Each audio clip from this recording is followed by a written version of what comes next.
దేవుని పరిశుద్ధ నామానికి సమస్త ఘనత మహిమ. ప్రియ దేవుని బిడ్డలారా, ఈరోజు థర్స్డే 25th ఏప్రిల్ 2024. మీ అందరికీ యేసు ప్రభు పేరట శుభాలు తెలియపరుస్తున్నాను. దేవుని వాక్యాన్ని చదువుకుందామా. కొలసీలకు రాసిన పత్రిక 3వ అధ్యాయము 24వ వచనం. కొలెషన్స్ చాప్టర్ 3 and verse 24. మీరేం చేసినను అది మనుషుల నిమిత్తము కాక ప్రభువు నిమిత్తమని మనస్ఫూర్తిగా చేయుడి. మీరు ప్రభు అయిన క్రీస్తునకు దాసులై ఉన్నారు. దేవునికి స్తోత్రం కలుగును గాక. ప్రియ దేవుని బిడ్డలారా, మనం ఏమి చేసినను మనుషుల నిమిత్తము కాక ప్రభువు నిమిత్తమై చేయుడి. చాలా జాగ్రత్తగా విషయాన్ని గమనించాలి. Whatever you do, you are doing it unto the Lord, not unto people. ఒక మంచి పని చేస్తున్నా, ఒకరిని సహాయం చేస్తున్నా, ఒకరిని ఆదరిస్తున్నా,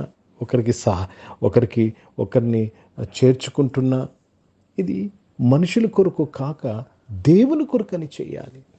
నువ్వు ఒక గృహాన్ని దర్శిస్తున్నా, ఒకరిని పరామర్శిస్తున్నా, లేక హాస్పిటల్కి వెళ్ళి వారిని ఓదార్స్తున్నా, మనుషుల నిమిత్తం కాదు, ఇది ప్రభు నిమిత్తమై చేస్తున్నారని చేయాలి. దేవునికి స్తోత్రము కలుగునుగాక. ఎందుకంటే పై వచనంలో రాయబడింది, స్వాస్యమును మీరు ప్రతిఫలముగా పొందుదురు. Let me read this in English. Knowing that from the lord ye shall receive the reward of the inheritance, for ye serve the Lord Christ. But in the next before verse it says, whatever you do, do it unto the Lord, not unto men, because you're going to receive a reward. మనము ప్రతిఫలముగా మనం బహుమానమును పొందుతున్నాము కనుక మనం ఏమి చేసినా, మనము తినినా, మనము త్రాగుతున్నా, దేవుని కొరకే చేస్తున్నామని మనస్సు పూర్తిగా మనము చేయాలి. हिंदी में पढ़ेंगे. कोलोसे का पत्र, उसमें 3रा अध्याय और 24 वचन पढ़ेंगे हिंदी में. क्योंकि तुम जानते हो कि तुम्हें इसके बदले प्रभु से मिरास मिलेगी. तुम प्रभु मसीह की सेवा करते हो. प्रभु को बहुत धन्यवाद अदा करते हैं. जब हम प्रभु के लिए करते हैं तो हमको प्रभु से हमें बहुमान मिलता है, तोहफा मिलता है. जो भी कर रहे हम प्रभु के लिए करना चाहिए. ఏమి చేసినను మనము మనుషుల నిమిత్తం కాదు, దేవుని నిమిత్తం చేస్తున్నామని మనం ఈ విషయాన్ని అర్థం చేసుకోవాలి. కనుక తెలుగులో ఇది 24వ వచనం ఉంది, ఇంగ్లీష్లో ఈ వచనం 23వ వచనంలో ఉంటుంది. బట్ ఏదైనా సరే ఒకటి గుర్తుపెట్టుకోండి, whatever you do it unto the Lord, then you will receive a reward. నువ్వేమి చేసినాను మనుషుల నిమిత్తం కాక దేవుని నిమిత్తము చేసినప్పుడు నీవు బహుమానమును పొందుకుందాం. ఆ परमेश्वर से आप तोहफा पाएंगे, परमेश्वर से आप आशीर्वाद पाएंगे, मिरास पाएंगे परमेश्वर के नाम से.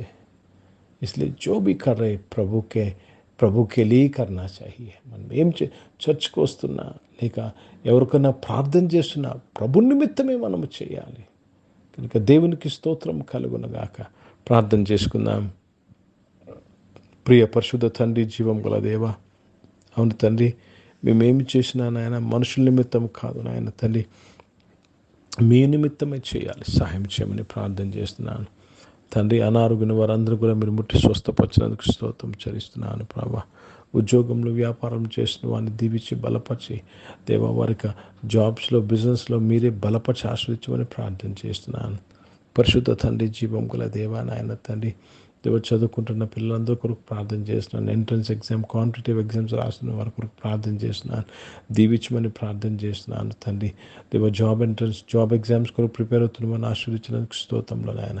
ఈరోజు పుట్టినరోజులు, పెళ్లి రోజులు జరిపించుకుంటూ వారిని దీవించి మీ దయాకిటం ధరింపచేసి మీ దయలో మనుషుల దయలో వర్ధలింపచేసి కాపాడినందుకు స్తోత్రంలో చెల్లిస్తున్నాను తండ్రి.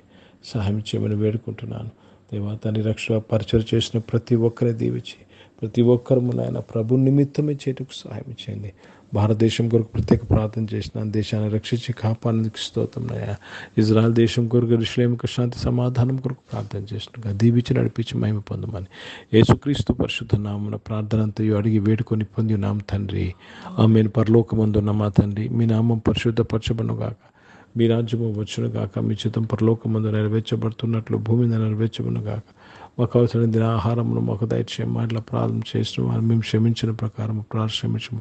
మమ్మల్ని శోధన తెగ కిని తప్పించము. ఎందుకంటే రాజ్యము, శక్తి, మహిమ నిరంతరం నీవై ఉన్నవి తండ్రి. ఆమేన్. ఇప్పుడు మన పరమ తండ్రి నా దేవుని ప్రేమ, ప్రభువైన యేసుక్రీస్తు వారి కృప, పరిశుద్ధాత్మికమైన సహవాసం, ఆరాధనలో పాల్గొన్న ప్రతి ఒక్కరితో, ప్రార్థన చేయబడిన అంశములతో, సంఘముతో ఇప్పుడు ఎల్లప్పుడూ సదా తోడే ఉండునుగాక. ఆమేన్. దేవునికి స్తోత్రం. అందరికీ వందనాలండి. God bless you and praise the lord.